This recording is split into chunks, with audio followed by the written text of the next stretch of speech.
Welcome to NIDM's DRR Dialogues, and this is an edition on disaster risk financing.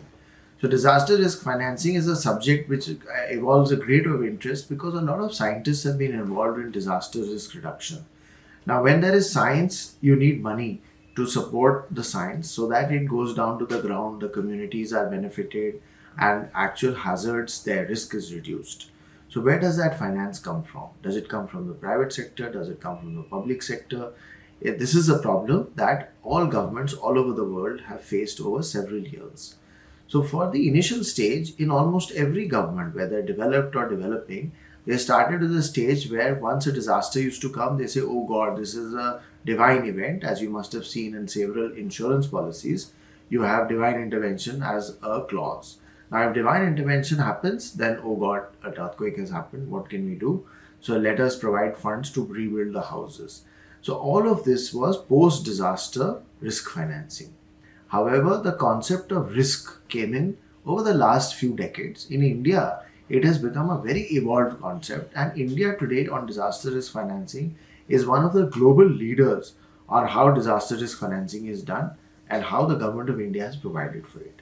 So in the first slide, what I'm showing you is the Finance Commission. So all of us know that Article 275 of the Indian Constitution that mentions the Finance Commissions. The Finance Commissions were created so that every 5 years, a commission will sit at the Government of India level and they will decide which way the finances of the center and states will be divided and how funds will be given for various activities. Now, this is a huge activity. It lasts over more than 2 years, and then the Finance Commission gives its recommendations, which the Cabinet of the Government of India looks at and takes a deep look at, and then they finalize those recommendations. Now, in the second slide, what we are showing you is a very interesting set of evolution of the Finance Commission. Now, I'm showing you the second Finance Commission. This is in the year 1957 to 62. So, in 57 to 62, prior to the second India-Pakistan war that happened, it happened when India was dealing in its second 5-year plan. So in that plan, there was only 6 crores which was provided as margin money. It was called margin money for response to disasters. You must remember that 6 crores was a small amount of money at that time also. It was pretty big. It was maybe equal to 600 or 3,600 crores as of today if you look at the value of money now. But at that point in time, it was 6 crores. That was also small. When the 6th Finance Commission came, so 2nd, 3rd, 4th and 5th Finance Commission kept it again post-disaster relief के लिए पैसा कि once a disaster happens, this money is for relief to rebuilding houses, bridges and various other things. Then in the 73-78 format of the Finance Commission, the flood and drought was mentioned for the first time so that risk is reduced of flood and drought through disaster management funds. Then came the 9th Finance Commission. There they started calling this relief fund the Calamity Relief Fund. So this Calamity Relief Fund by this time got almost 1,000 crores, 805 crores. So 805 crores was given that after a disaster happens, this amount of money Government of India will give to the state so that they can spend it on relief. Then further developments happened, and the 10th Finance Commission, they enhanced the allocation 8 times of Calamity Relief Fund, and National Calamity Fund for Calamity Relief was 700 crores. What this meant was 6,400 crores would go to the states and 700 would reside with the center, which would be obviously spent on the states but spent in a way that the Government of India decides. Then the 11th Finance Commission called it Contingency Fund.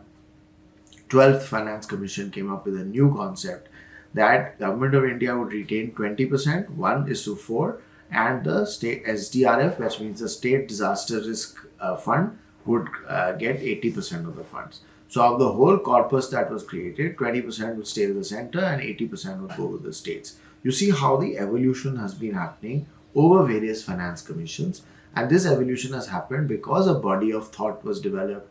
Government of India and all the experts from academia and scientists used to sit and discuss with policymakers, and they used to decide that now there is a need where we must start institutionalizing that the state should on their own have some money to spend on disaster.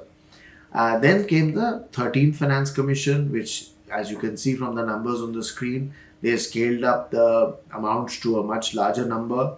Then the 14th Finance Commission finally settled on a 1:2 ratio, that from instead of 20%, 80% will be 33%, 67%. 15th Finance Commission, which is currently under operation from financial year 21-22 to financial year 25-26, the 15th Finance Commission kept the ratio at 1:2. Technically, it is actually 30%, 70%. So now these alphabets may sound quite confusing, but if you go into the details of this in the 15th Finance Commission report, you'll be able to understand. But what they did was that they basically created the disaster relief fund and a disaster mitigation fund. So the first time the word mitigation came into the Finance Commission. Now, what is mitigation? Mitigation is a term used for risk reduction. So if you see a disaster, so after a disaster, there is relief and response. And then after relief and response, which is immediate, you have reconstruction and rehabilitation. So these are two stages after. What happens before? Before, there are three stages. Preparedness, just before that is mitigation, risk reduction, and even before that is prevention. So prevention, mitigation, and preparedness are three stages that were introduced with the term mitigation, and there was another thing called preparedness and capacity building. So mitigation means like if there is an earthquake, how will you reduce the risk of an earthquake? Which means you make better buildings. If you have a building standing in whichever vicinity you are, if that building is not built as per earthquake rules and guidelines or norms that the structural engineers have suggested and the Bureau of Industrial Standards has finalized, then your building will fall down. Whereas if you made it as per those plans, then your building will not fall when there is an earthquake. So that is earthquake preparedness and mitigation, which is done prior to making the building. Now, obviously, you will then ask the question that what happens to the existing buildings? So that is where there is a problem. But then there are ways to deal with it. It's called retrofitting. However, from starting today also, if a municipality or a Gram Panchayat decides that we are going to do mitigation for earthquakes, we are going to make proper buildings, they can follow the codes and they will be much safer in the longer term. Then what is mitigation of glacial lakes? Mitigation of glacial lakes is maybe you want to reduce the level of glacial lakes because the glacial lakes have a habit of bursting. And when do they burst? Because the glaciated ice melts because of global warming that is going on these days, these years. And once it melts, then you have a problem and the glacial lake bursts. So a huge volume of water comes out as a flash flood. How do you mitigate a glacial lake? So Government of India through the Finance Commission has put together a large volume of money for mitigation of all these disasters. I will in the next slide explain in some more detail what this 10, 20, 30, 40 windows means that is written on the bottom right of the screen. What did the Finance Commission suggest with regard to disaster risk finance? It, apart from recommending these amounts of money which I showed you as 2,28,000 crores, what they also did was they spoke of insurance. So they proposed, as you can see in the top green line, we proposed 4 insurance interventions. One was in partnership with insurance companies, which means they said that we should speak to all insurance companies, be they public, private, Indian, foreign, and come up with solutions by which we can come up with a good disaster risk insurance solution. Second was there should be a scheme for disaster related deaths. Deaths, there is insurance, there is LIC, but the biggest problem that happens in disasters is that they impact the poor, marginalized, rural, and absolutely far away areas, especially those in the Himalayas.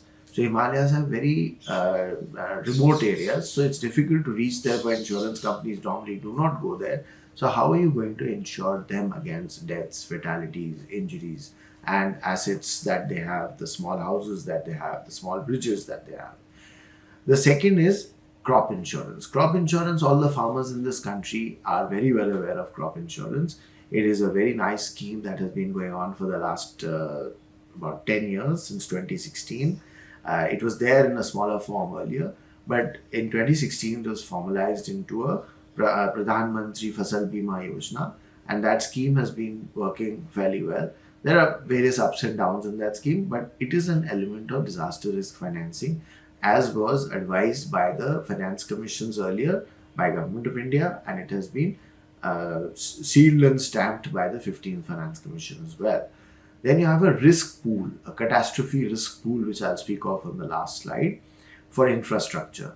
That if you have large infrastructure like refineries, like roads, like telecom towers, energy projects, you have transmission towers, you have transmission lines, you have various other transformers, all kinds of stuff that gets impacted with cyclones, with tidal waves, with various other disasters that strike like floods or others. So how do you insure those? When the government owns them, are they insured? Most likely they are not. Some of the PSUs, they insure them, some do not. So just to keep a tab on that, make a proper inventory of public assets and see that all of them are insured. That is one of the tasks that we have to look at as per what the Finance Commission told us. And finally, access to international reinsurance. Well, many of you are aware of what reinsurance is, that if you have insurance, then the insurance companies resell that reinsurance to other companies, and that's called reinsurance, for a small price, and that price gets added to the premium. That reinsurance they are speaking of. So you talk about all kinds of international stuff, for which we have talked about the concept of catastrophe bonds, which we'll speak of in the last slide. So now we move on to the exact details of what the Finance Commission, 15th Finance Commission, provided us. If you look at the bottom right number in the thing, the 15th Finance Commission has provided us 2,228,000 crores over 5 years, which works out to roughly 45,000 crores per year. This 45,000 crores per year is divided into 4 windows. Those 4 windows are at 10%, 20%, 30%, 40%. 10% is preparedness and capacity building, 20% is mitigation, all prior to the disaster. So that you can prevent a disaster, you can be prepared for a disaster, you can mitigate the effect of a disaster, 20 plus 10, 30% of funds the Finance Commission out of 2,28,000 crores has put aside for this activity, which is very important. Not many countries in the world have done this. India is the first one to have done it. Yes, there are some cases in countries like New Zealand and the United States, Japan, where they have these coming out of the public finance, whereas in many other countries, the municipality or the state government is doing it. Here we are in Government of India doing it. Then 70% of the money is for relief and response, that is 40%, you can see the 40% window, and then 30% is for reconstruction and rehabilitation, that in the longer term, suppose there is a tsunami and then you have to rebuild houses, it takes a lot of time, so all that money will come out of this 30%. So these 4 windows are divided into another dimension of center and state. 30% funds reside with the center, as you can see on the slide, and 70% reside with the states. So the state has power to spend 32,000 crores of the mitigation fund, which is 70% of the 20%, and 13,600 is with the Government of India's powers. So for each of these 4 windows, 8 windows that you're seeing on the screen, for each of these 8 cells, detailed projects are made, detailed programs are made, they are approved by state government and the central government for the central government funds and state government for the state government funds. And that is how this expenditure happens. Now we will show you, this is just a repeat of what we've showed you on the slide, that 1.14 trillion, as in 1.14 lakh crores, is 50% of the money, is basically for prevention and capacity building, and for response 10, 40, 30 and 20%. That's the general repeat of the same slide that we just showed you. Now we come to the final part.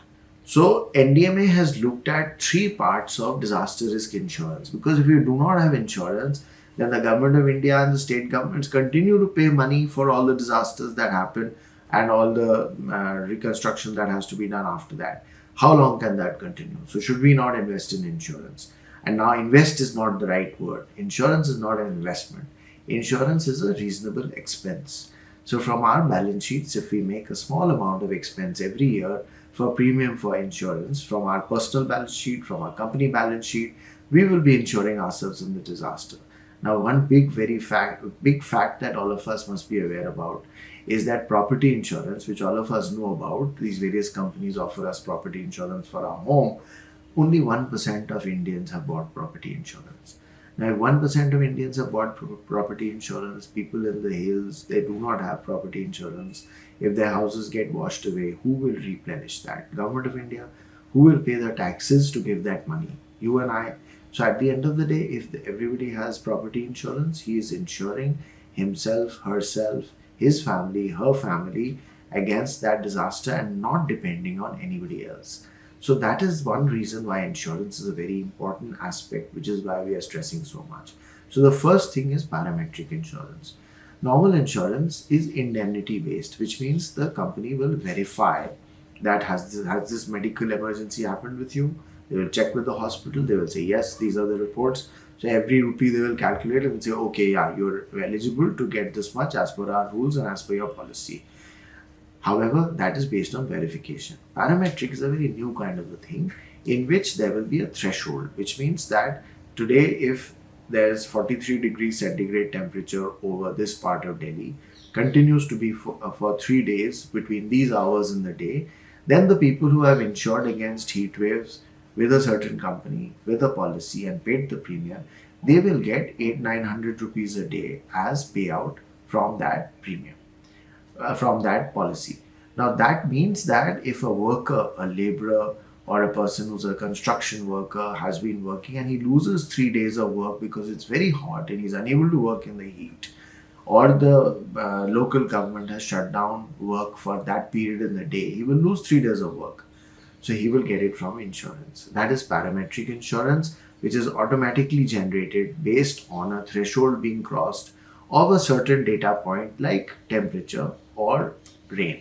So there are various kinds of such products. So the names of the companies I'm showing you at the bottom, these companies are the ones that went to the state of Nagaland and they created a parametric insurance program for precipitation, which means heavy rain. For all 111 tehsils of Nagaland, they have a very good program going in which everything is working well. The second one is natural catastrophe bonds. These catastrophe bonds are a level of reinsurance. They're like reinsurance. However, they are reinsurance where the financial investors, the mass of financial investors who invest in stocks, private equity, venture capital fund, pension funds, all kinds of big funds, which basically run all the financial markets of the world, they also can invest in Nat Cat bonds. And then you have risk pools, Nat Cat risk pools. These are the ones where a large corpus of funds is put together with a reinsurance company, something like the terrorism risk pool or the marine risk pool or the nuclear risk pool that India already runs. With these three, if there is a fourth risk pool called the Nat Cat risk pool, then we would have an extra corpus to develop on once, if it is our misfortune and a big disaster strikes, we can use that.